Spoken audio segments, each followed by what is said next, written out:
దశాబ్దాల స్నేహం, పాతికేళ్ల వ్యూహాత్మక భాగస్వామ్యం. రక్షణ రంగంలో రష్యా తర్వాతి స్థానం. భారత్ కష్టంలో ఉన్న చాలా సందర్భాల్లో నేనున్నా అని ముందుకొచ్చిన నేస్తం ఫ్రాన్స్. తాజాగా మరోసారి భారత్ ఫ్రాన్స్ మధ్య హిస్టారికల్ డిఫెన్స్ డీల్ జరగబోతోంది. ఏఐ సమ్మిట్ కోసం పారిస్ వెళ్లిన ప్రధాని మోదీని ఘనంగా స్వాగతించిన ఆ దేశ అధ్యక్షుడు భారత్ కోరుకుంటున్న రక్షణ ఒప్పందాన్ని ఫైనల్ చేయబోతున్నట్టు వార్తలు వినిపిస్తున్నాయి. ఇంతకు భారత్ ఫ్రాన్స్ మధ్య జరగబోతున్న ఆ బిగ్ డీల్ ఏంటి? ఈ ఒప్పందం ఇండియాకి ఎందుకింత కీలకం? Let's watch.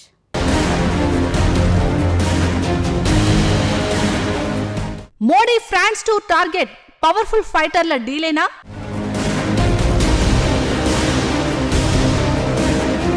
ఏఐ సమ్మిట్ తర్వాత డిఫెన్స్ డీల్ ఫైనల్ కానుందా?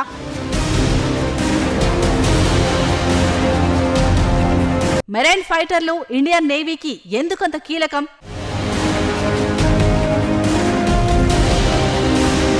ప్రస్తుతం ఆర్టిఫిషియల్ ఇంటెలిజెన్స్ అతివేగంగా అభివృద్ధి చెందుతుంది. అగ్రదేశాలతో పాటు ప్రముఖ సంస్థలు ఈ టెక్నాలజీలో భారీ పెట్టుబడులు పెడుతున్నాయి. హెల్త్ కేర్ నుంచి ఫైనాన్స్ వరకు అన్ని రంగాలు ఏఐ టూల్స్ ఉపయోగించుకుంటున్నాయి. అయితే ఏఐ టెక్నాలజీతో మేలు కంటే ముప్పై ఎక్కువగా ఉందని పలువురు నిపుణులు ఆందోళన వ్యక్తం చేస్తున్నారు. పారిస్ ఏఐ సమ్మిట్ లక్ష్యం కూడా ఏఐ ముప్పును ఎదుర్కోవడం ఎలా అన్న ప్రశ్నలకు సమాధానం వెతకడమే. గతంలో నిర్వహించిన ఏఐ సదస్సులు ప్రధానంగా సేఫ్టీ, నాన్ బైండింగ్ అగ్రిమెంట్స్ పై దృష్టి సారించాయి. ఇంతటి ప్రతిష్టాత్మక సదస్సుకు మోడీ సహా అధ్యక్షత వహిస్తున్నారు. ఒక రకంగా ఇది భారత్ కు దక్కిన గౌరవమే. కానీ మోడీ ఫ్రాన్స్ పర్యటన వెనుక కేవలం ఏఐ సమ్మిట్ ఒకటే రీజన్ కాదు, మరో రీజన్ కూడా ఉంది. కేవలం ఏఐ సదస్సుకు మోడీ వెళ్లాల్సిన అవసరం లేదు. చైనా అధ్యక్షుడు జిన్పింగ్ కూడా తన తరపున ప్రత్యేక రాయబారిని ఫ్రాన్స్ కు పంపించాడు. మరి ప్రధాని మోడీ ఎందుకు ఫ్రాన్స్ పర్యటనకు ఇంత ప్రాధాన్యత ఇచ్చారు? ఎందుకంటే ఆ దేశంతో అతిపెద్ద డీల్ పెండింగ్ లో ఉంది కాబట్టి. ప్రపంచంలోనే మోస్ట్ డేంజరస్ ఫైటర్ జెట్లుగా గుర్తింపు ఉన్న రాఫెల్ ఎం యుద్ధ విమానాల కొనుగోలుకు సంబంధించిన ఒప్పందం చాలా కాలంగా పెండింగ్ లో ఉంది. ఇప్పటికే 36 రాఫెల్ జెట్లు ఇండియన్ ఎయిర్ ఫోర్స్ దగ్గర ఉన్నాయి. వాటికి అదనంగా మరో 26 యుద్ధ విమానాలను కొనుగోలు చేసేందుకు ఫ్రాన్స్ తో చర్చలు జరిగాయి. ఇక మిగిలిందల్లా డీల్ ముగించడం మాత్రమే. రాఫెల్ ఎం ఫైటర్లతో పాటు నేవీ కోసం అదనంగా 3 స్కార్పియన్ శ్రేణి జలంతర్గాములను మోడీ ప్రభుత్వం కొనుగోలు చేయనుంది. ఈ డీల్ పై జనవరిలోనే సంతకాలు జరగొచ్చని నేవీ చీఫ్ అడ్మిరల్ త్రిపాఠి గతేడాది చివర్లో ప్రకటించారు. అంతకుముందు జాతీయ భద్రతా సలహాదారు అజిత్ దోవల్ ఫ్రాన్స్ వెళ్లి చర్చలు జరిపారు. ఇప్పుడు ఆ డీల్ ముగించడమే మోడీ ఫ్రాన్స్ టూర్ అసలు టార్గెట్.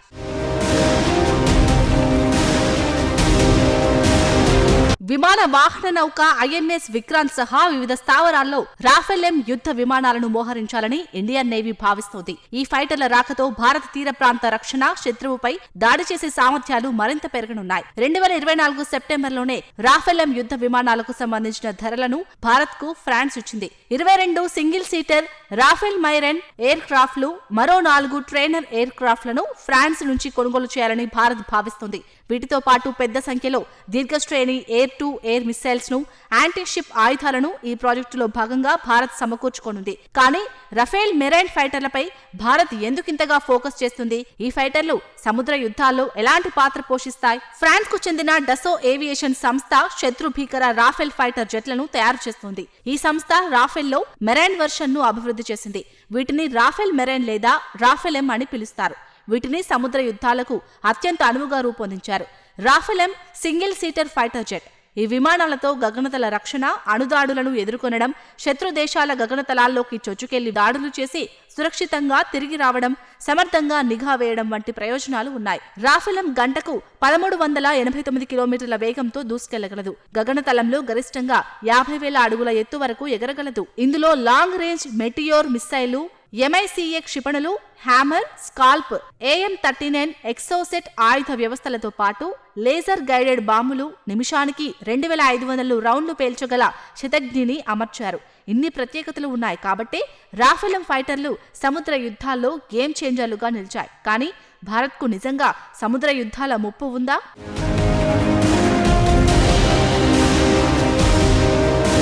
అమన్ 2025 భారత అడ్డా హిందూ మహాసముద్రంలో పాకిస్తాన్ ప్రారంభించిన యుద్ధ విన్యాసాలకు పెట్టిన పేరిది. ఫిబ్రవరి 7న మొదలైన ఈ విన్యాసాలు 12న ముగుస్తాయి. ఈ విన్యాసాల్లో మొత్తం 32 దేశాలు పాల్గొంటున్నాయి.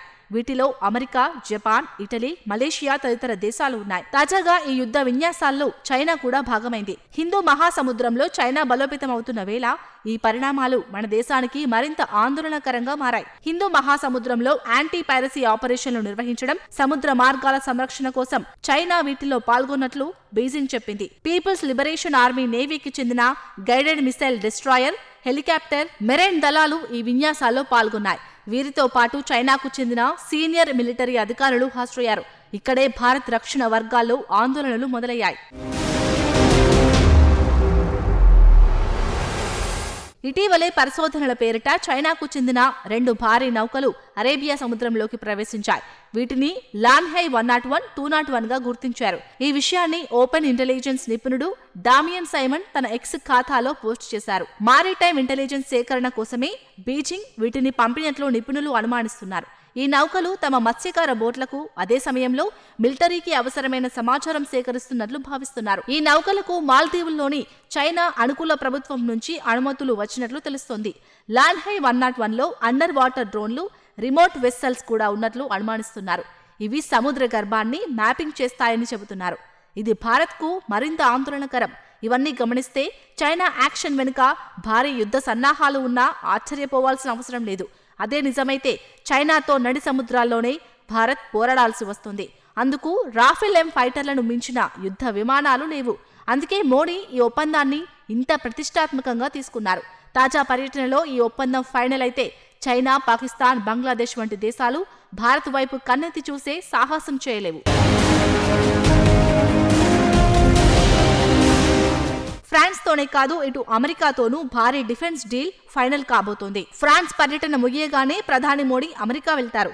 ఇటీవల మన దేశానికి $1.17 బిలియన్ అంటే 9.9 వేల కోట్ల విలువైన హెలికాప్టర్ విడి భాగాల విక్రయానికి ఆ దేశ సర్కార్ ఆమోదం తెలిపింది. ఈ విడి భాగాలు MH-60 Seahawk హెలికాప్టర్ల బలోపేతానికి విక్రయించనున్నట్లు పెంటాగన్ ప్రకటించింది. America top company Lockheed Martin ఈ ఒప్పందంలో కీలక పాత్ర పోషించినట్లు వెల్లడించింది. ఈ చాపర్లు సముద్ర యుద్ధాలలో గేమ్ చేంజర్లే. సముద్ర జలాల్లో దాగి ఉన్న శత్రు దేశ జలంతర్గాములు, రాడర్లను నాశనం చేసేందుకు MH-60 Seahawk హెలికాప్టర్లు వినియోగిస్తారు. ఇందులో 38 లేజర్ గైడెడ్ రాకెట్లు, 4 MK-54 టార్పిడోలు, మిషన్ గన్లు శత్రువుపై దాడులు చేయడంలో కీలక పాత్ర పోషిస్తాయి. ఇదే సమయంలో యుద్ధ విమానాల ఇంజన్ ఒప్పందాన్ని కూడా ముందుకు తీసుకెళ్లబోతున్నారు. సో ప్రధాని మోడీ ఫ్రాన్స్, అమెరికా పర్యటనలో ఈ 2 డీల్స్ ఫైనల్ అయితే ఇండియన్ ఎయిర్ ఫోర్స్ మరింత పవర్ఫుల్ గా మారడం ఖాయం. అదే జరిగితే చైనా, పాకిస్తాన్ మన వైపు కన్నెత్తి చూసే ధైర్యం చేయవు.